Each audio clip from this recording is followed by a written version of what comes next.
The skies over Japan, August the 9th, 1945. America is about to drop its second atomic bomb in 3 days.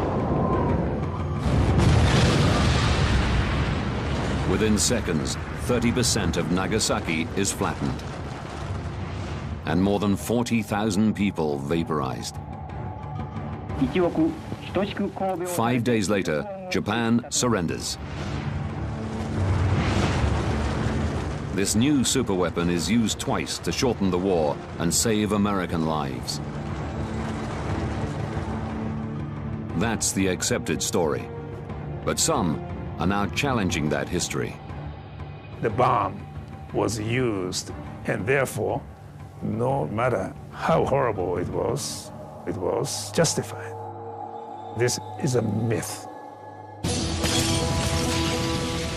Disasters don't just happen. They're triggered by a chain of critical events. Unravel the clues and count down those final seconds from disaster.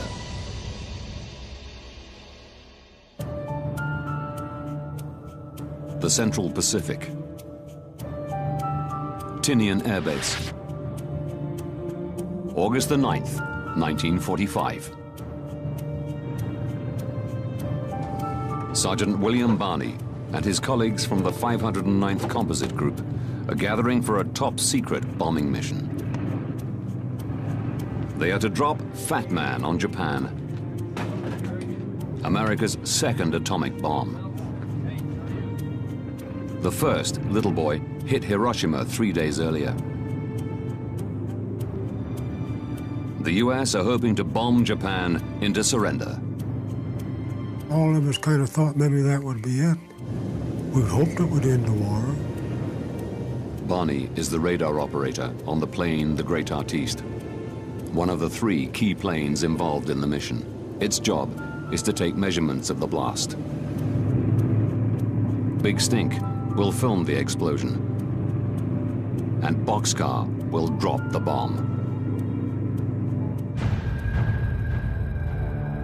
2,500 kilometers away, on the islands of Japan. For 8.5 months, its major cities have been razed to the ground as the US Air Force carry out saturation bombing raids.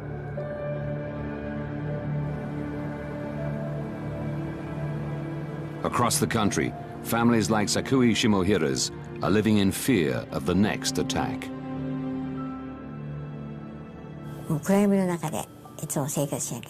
We'd often slept inside the air raid shelter, but the night of the 8th, for the first time in a long time, we slept at home.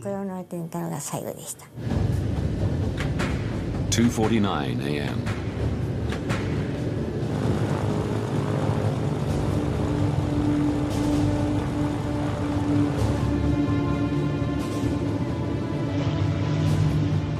B-29 Superfortress Boxcar takes off.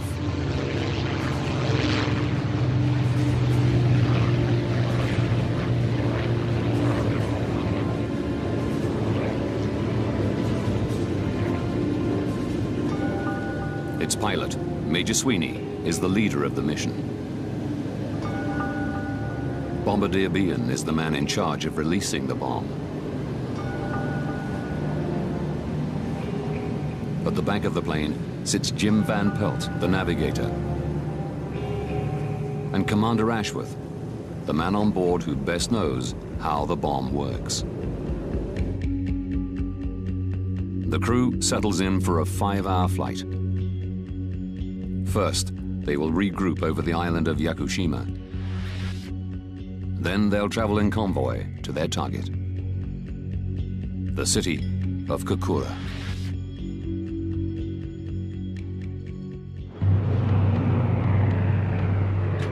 7:50 a.m.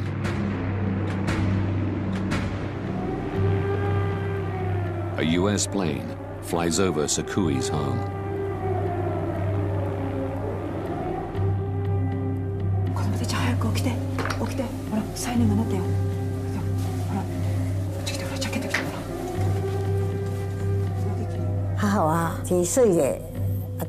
My mother quickly woke us all up and said, Hurry to the air raid shelter, we might be bombed.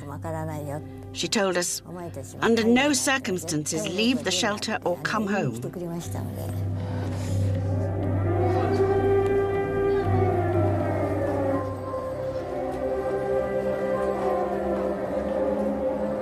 A few kilometers away, 18-year-old Sumiteru Taniguchi is delivering letters.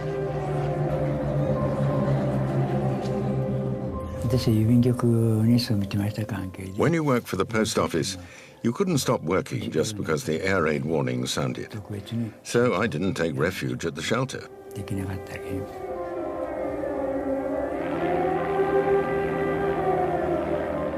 It's a reconnaissance plane checking the weather, not a bomber. So the air raid warning is lifted. People start streaming back out of the shelters. But uneasy, Sakui's mother has ordered her and her sister to stay put.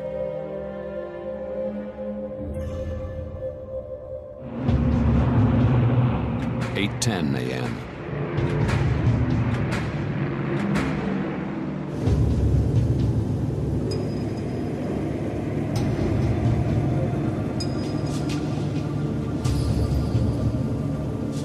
Boxcar approaches Yakushima Island. Approaching rendezvous point, Captain. Roger that, Jim. Beginning ascent on bombing altitude. Great Artiste arrives soon after. Boxcar was already there. The third plane had not showed up. The Big Stink is nowhere to be seen. Under strict orders to maintain radio silence, the crews can't contact the missing plane. They start circling. While we was there, we received the reports from our weather planes. The weather over Kokura is clear. The crew's orders are that the bomb should only be dropped if they get a visual on the target. So, they're good to go once Big Stink arrives.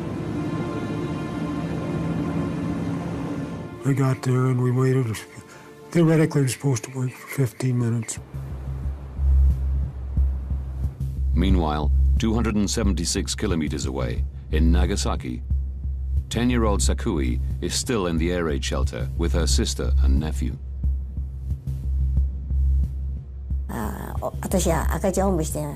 We sat on the straw mats and we felt very relieved. 8:50 a.m. Boxcar and the Great Artiste have been circling for 40 minutes. A problem with a fuel tank means Boxcar's range is restricted. And she's the one with Fat Man in her bomb bay. Every second they wait burns precious fuel. What's the holdup? Hopkins, no sign of the Big Stink yet. With Big Stink only carrying recording equipment, there's no need for the other two planes to wait. Sweeney has a decision to make. To hell with it, we can't wait any longer. He gives the go signal to Great Artiste. Both planes head for the city of Kokura, 390 kilometers away. 9:20 a.m.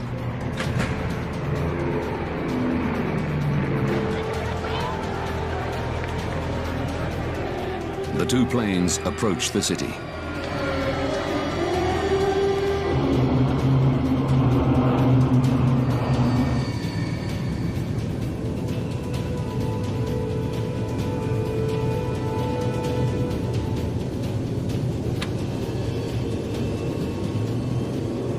We got to Kokura.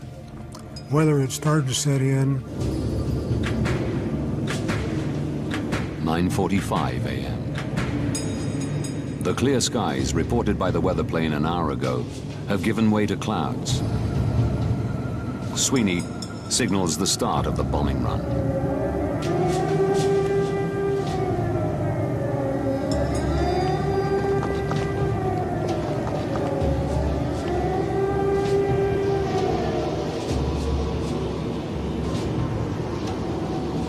Target not visible. We had 3 runs we just couldn't see. 10:30 a.m. Sweeney calls off the attack on Kukura. The abortive mission has cost 45 minutes of fuel.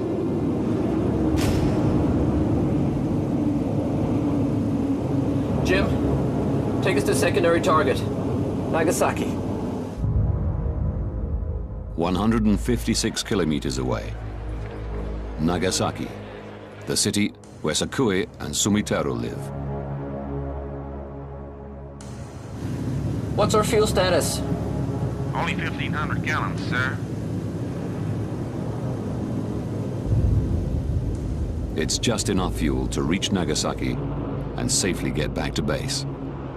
But only if they lighten the plane's load. They need to drop the bomb, whatever the weather conditions.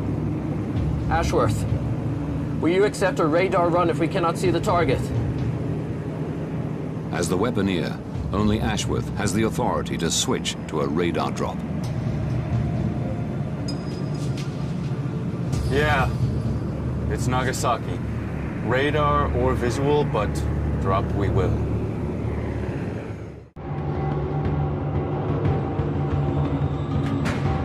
.56 a.m.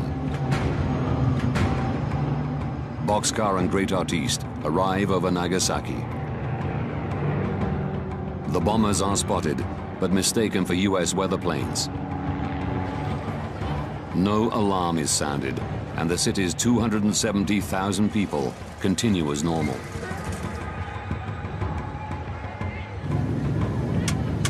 Sweeney signals the start of the radar-guided bombing run.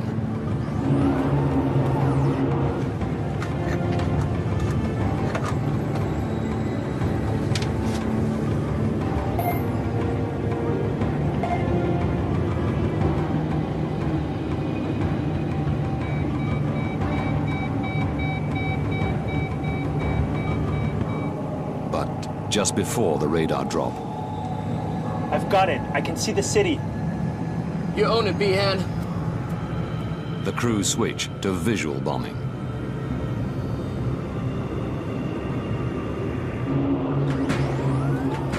.11:02 a.m.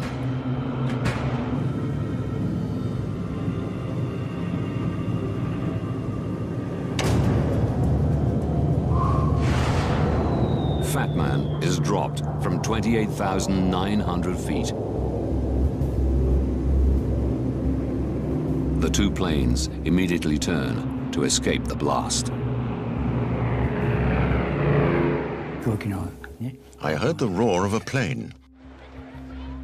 I thought it was strange because the air raid warning had been lifted. And just as I looked back,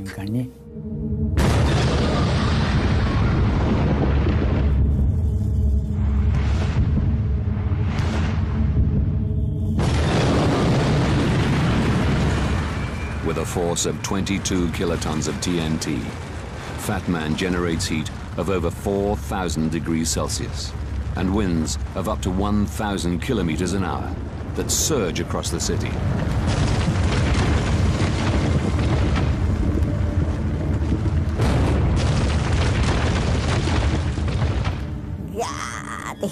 I let out a great scream.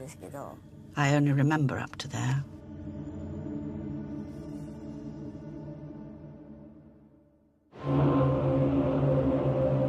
The Great Artiste circles over Nagasaki, recording the blast effects of the immediate aftermath of the explosion.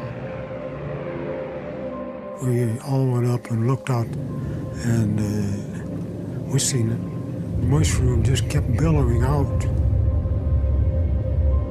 And there was a smoke trail from the base of it on up.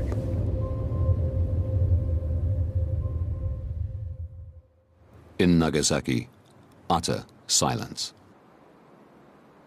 6.7 square kilometers of the city have been reduced to rubble. More than 40,000 men, women, and children are vaporized.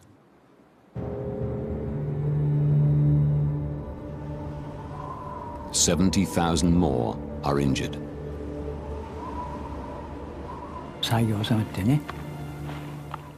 I got up and looked around.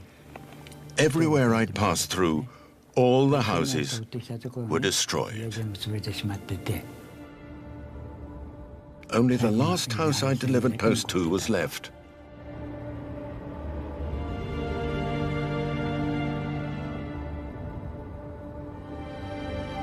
In the shelter, Sakui regains consciousness. The tunnel was filled with people whose eyes had popped out and were dangling down by their noses.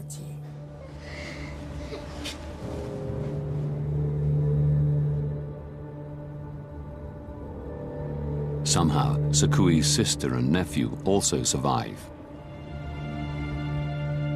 Her thoughts now turn to her mother.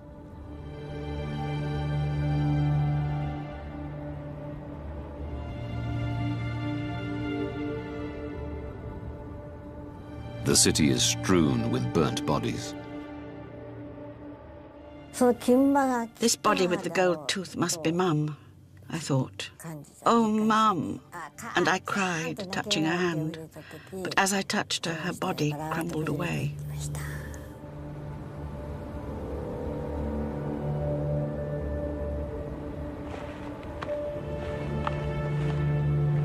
Sumitero looks for help. And as he walks, I looked at my hands, and the skin on my left arm, from the elbow to the fingers, was hanging down like rags. There was something black that stuck to my hands.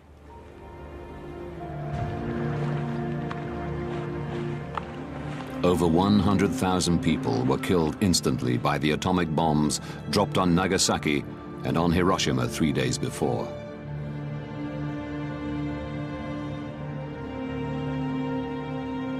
In the following months and years, thousands more Japanese die from the radiation released during these attacks.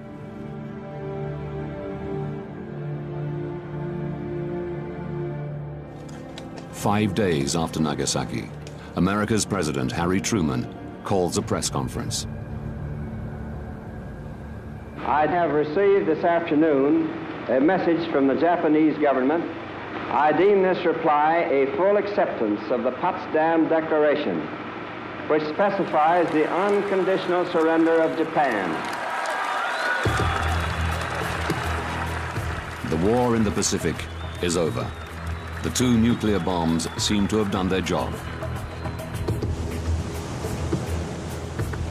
Certainly, America argues that they were necessary to prevent a land invasion of Japan that could have claimed tens of thousands of US lives.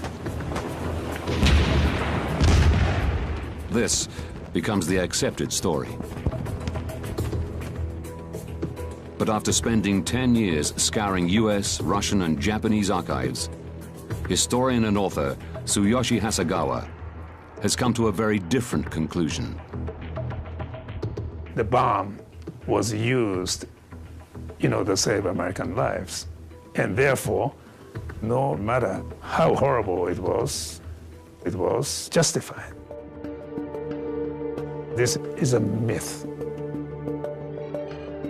Now, by rewinding the events of those fateful weeks and going deep into the archives, we will uncover the true story of the bomb and its effect on the surrender of Japan and the end of World War II.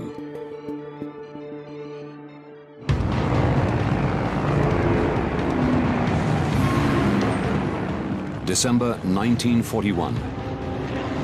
Japan launches a surprise attack against the US fleet at Pearl Harbor.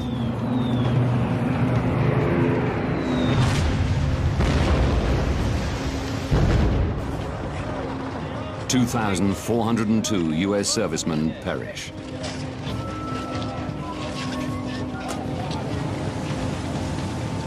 It's the opening salvo of a battle that'll rage across the Pacific for 4 years.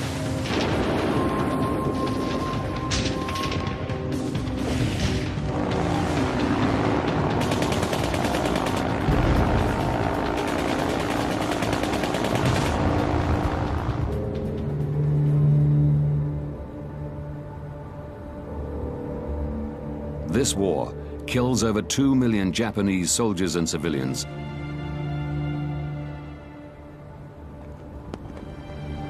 and at least 100,000 US soldiers. The Americans wanted to terminate the war as quickly as possible.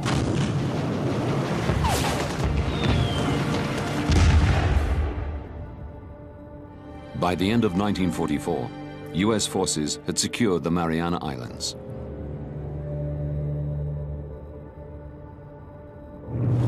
It gives them runways within bombing distance of mainland Japan, allowing devastating air raids against the enemy's industrial hubs and densely populated cities. Over 60 of them are reduced to ashes. It's hoped this will force Japan into surrender. Instead, the Japanese pursue the strategy of Ketsu-go, total war. This Ketsu-go operation was a horrifying operation because it is designed to turn every soldier, every civilian into kamikaze. The idea was to inflict enough damage to break the American morale. US military leaders know Ketsu-go would inflict massive casualties on any US-led land invasion. Hence their decision to use the bomb. For many years, Americans were encouraged to believe that the choice had been starkly between the bomb and the invasion. That stark belief is historically incorrect. Historian Barton Bernstein believes there was a clear third option: invade Japan on two fronts with a powerful ally. Since 1943, the Americans have been trying to persuade their Russian allies to tear up their neutrality pact with the Japanese. A two-front attack from America and Russia would force Japan to spread her troops more thinly. Soviet entry into the war might speed the ending of the war and reduce the number of casualties for American forces.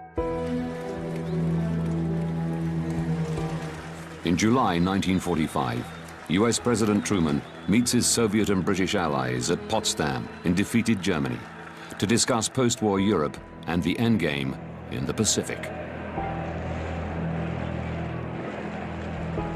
Stalin revealed that the Soviet Union was going to join the war against Japan by August 15th.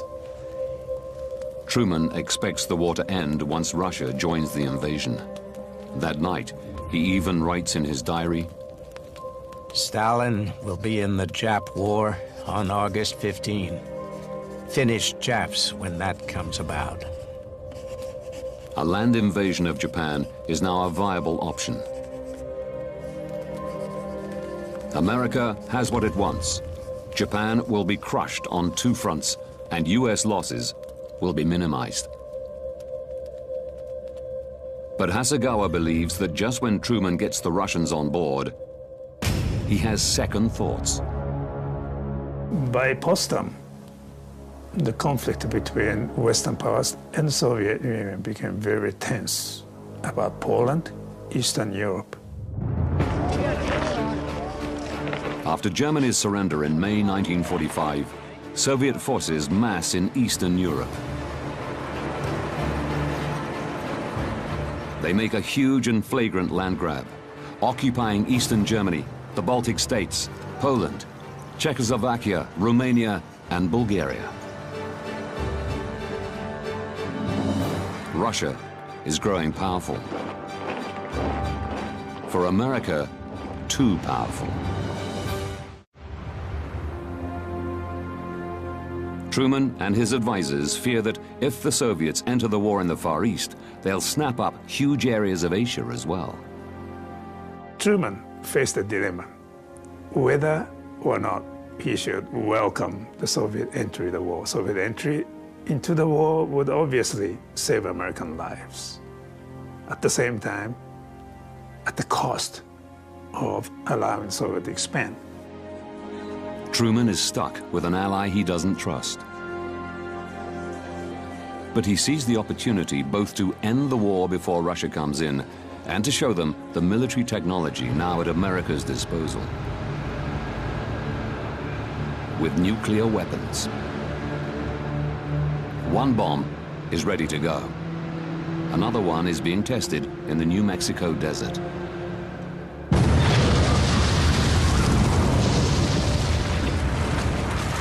On July the 21st, Truman receives the report on the test. The test was much more successful than they had ever expected. Truman was elated.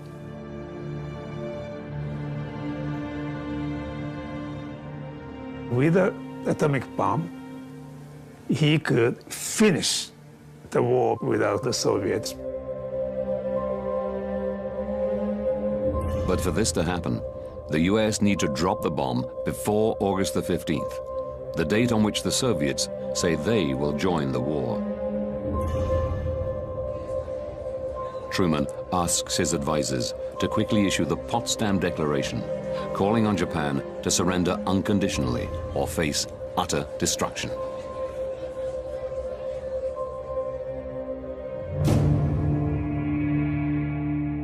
Japan's leaders ignore it. Now, there's a race between Soviet entry and atomic bomb.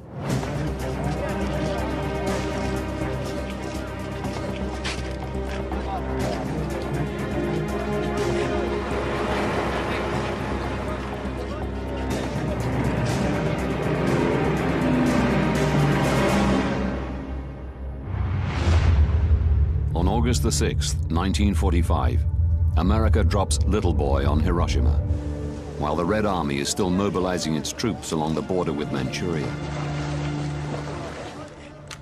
Stalin was shocked to learn the United States used the bomb so quickly. And so he thought, this is it. The atomic bomb would force Japan to surrender, and the game is over. And he was very depressed. Товарищ Сталин, телеграмма.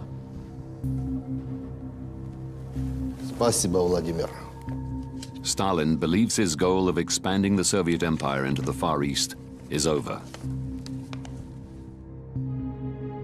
But then he gets an urgent message from his foreign ministry. The Japanese want Soviet assistance. Japan is still continuing that policy of seeking Moscow's mediation to terminate the war. For Hasegawa, this message confirms that the Hiroshima bomb did not persuade Japan to surrender. For Stalin, this message is a lifeline. The Pacific War is not yet over. He immediately ordered the Soviet military to start the war. On August the 9th, whilst preparations are underway for America's second atomic bomb to be dropped, 1.5 million Russian troops cross the Manchurian border. The Red Army quickly overwhelms Japan's thinly spread force. Within hours, the Japanese army abandons Manchuria's capital, Changchun. Japan's high command holds an emergency meeting in the bunker under the Imperial Palace. The Soviet entry into the war forced the Japanese policymakers to face the possibility of surrender. Hasegawa believes this is the first time surrender is seriously considered. Japan's ruling Big Six is made up of the 3 doves of the peace party and the 3 hawks of the war party.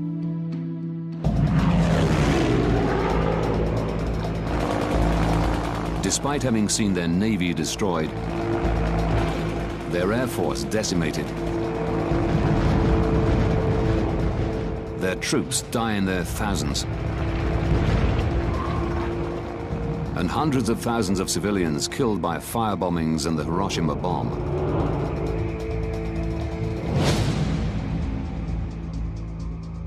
they have refused to surrender.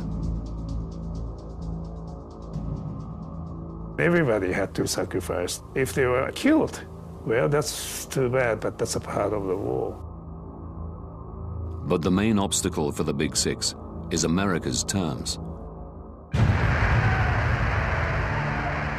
Our demand has been, and it remains, unconditional surrender. They fear it will mean the end of their imperial dynasty, the embodiment of Japan's sovereignty and identity. They interpreted unconditional surrender as a destruction of the emperor system, and that they could not accept. The Big Six are desperate to retain the emperor and the imperial system. But the Hawks and Doves pursued different strategies to secure it. The war party plans to inflict so much damage on the Americans with Ketsu-go that they will compromise on their surrender terms. The peace party try to mediate for peace through the Russians. When the Soviets invade, both plans are crushed. Soviet entry into the war totally destroyed the hope of peace party to terminate the war through Soviet mediation. For the military, it destroyed the hope of carrying out the defense of Japan because they are not prepared to fight the two-frontal war. Meanwhile, as the Red Army advances, Boxcar is airborne.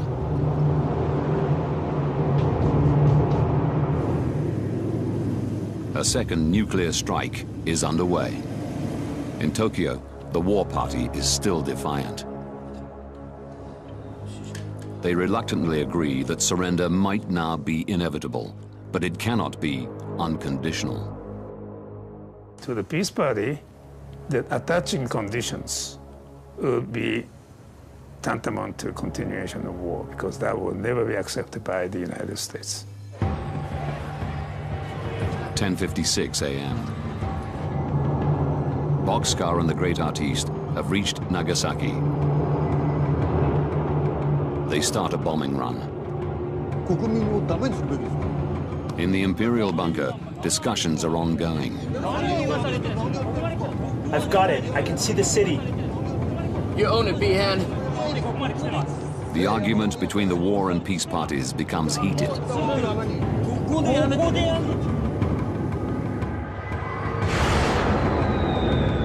11:02 a.m.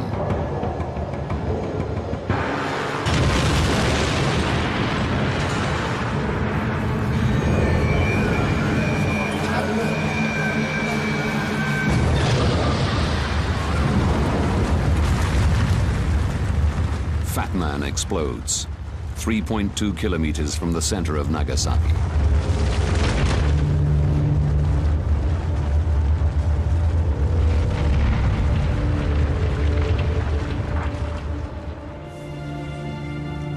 "30 minutes later, news of the Nagasaki bombing reaches the high command. It did not change any dynamics. It did not affect anything. The two parties continue to disagree on the surrender terms.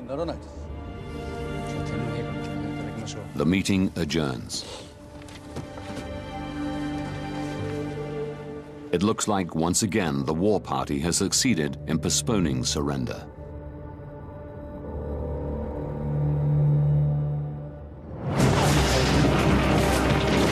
But Hasegawa discovers that the Soviet invasion has a huge impact on the peace party.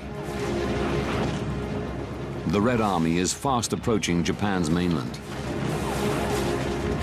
The peace party believe continuing the war is very likely to have devastating effects for the emperor system. Communism and emperorship are not compatible. Under Soviet influence, the emperor system will be in peril. The peace party believes that the more pragmatic Americans are more likely to keep the Japanese emperor after surrender than the revolutionary Soviets. and so appeal to the one person who can impose surrender upon the army, the Emperor.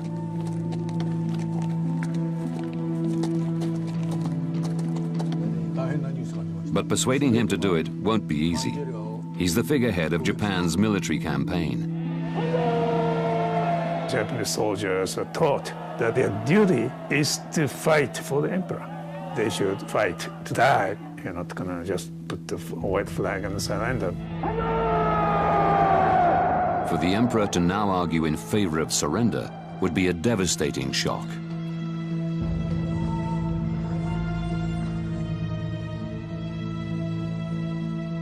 At 10 a.m. on August the 14th, the High Command reconvenes in the Imperial bunker. This time, the Emperor joins them. Japan will surrender unconditionally. 清は帝国政府に対しポツダム宣言の受諾を強く要望する。This is a blow to the war party. Traditionally, the emperor always sides with his faithful army. The emperor thought to accept the army's position would bring the imperial house down. On August the 15th, 1945, Emperor Hirohito announces his decision to his people. 等しく神戸を垂れて玉音を拝し立てますることここに至る靖国の神と静まる忠霊前線の将兵また民草の上に垂れさす玉石大いなるご人事に Hasegawa believes it's not the horror of the atomic bomb that leads to Japan's surrender, but the threat posed by the Soviet invasion.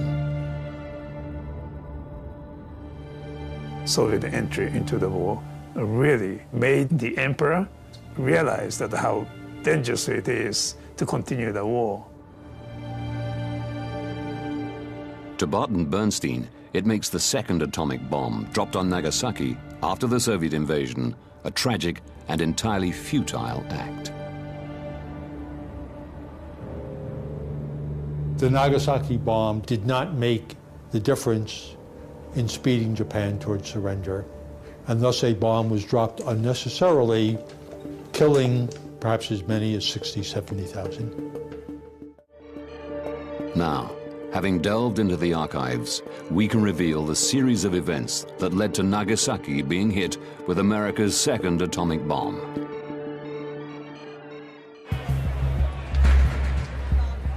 "19 days to disaster. Nagasaki is spared from America's deadly firebombings. While Sakui Shimohira and her sister sleep soundly, President Truman receives a report confirming that America have viable atomic weapons.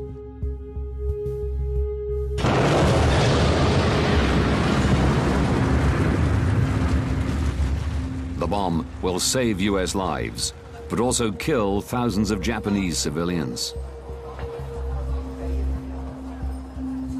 These deaths never appear to be a consideration. If we work through the archives, we cannot find a single time when Truman or Secretary of War Stimson or those closest to those two men ever raised the question, should the bomb be used? August the 6th, 1945. 3 days to disaster.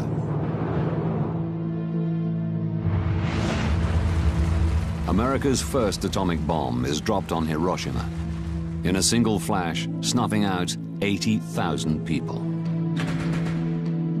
2 days to disaster. Japan's leaders are still desperate to see if the Soviet Union can mediate a halt to hostilities, rather than Japan surrender unconditionally.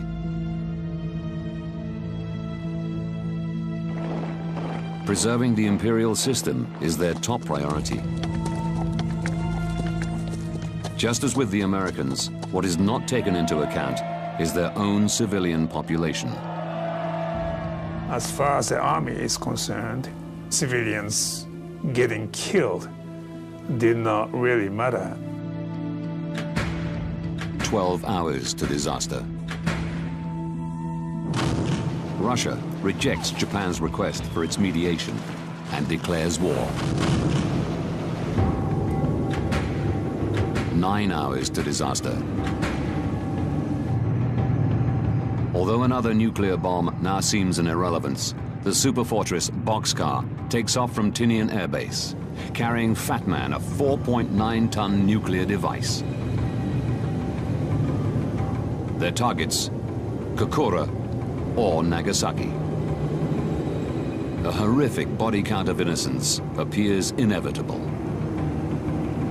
But the US are more interested in testing their new weapon and maintaining an upper hand over the Soviets. By 1945, World War II had become virtually a total war in which the constraints and restraints against targeting non-combatants had been progressively eroded. After years of brutal fighting, any normal sense of humanity seems to have disappeared on all sides.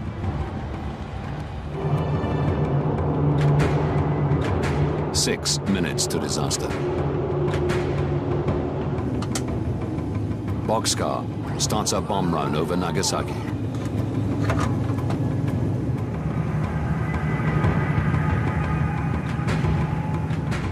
Fat Man is released.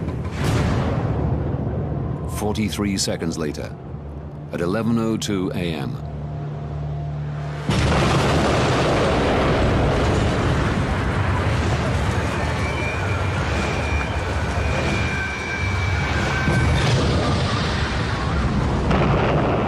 Fat Man explodes.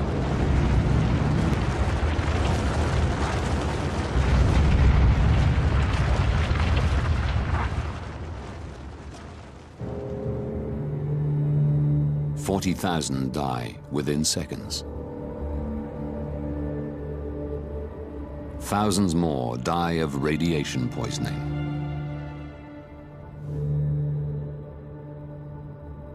But for survivors like Sakui and Sumiteru, it's a living hell. Soon afterwards, everyone began discriminating against us. They said things like, "You're dirty. Don't come near us." I stood on the train tracks 2 or 3 times, but I jumped back each time. I have to go on living, even if I'm alone.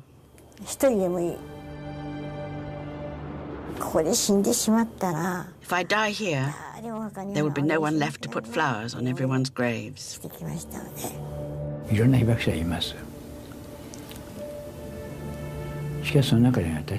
There's no one else like me. No one was directly hit, suffered such severe injuries, and spent 3 years and 7 months in hospital.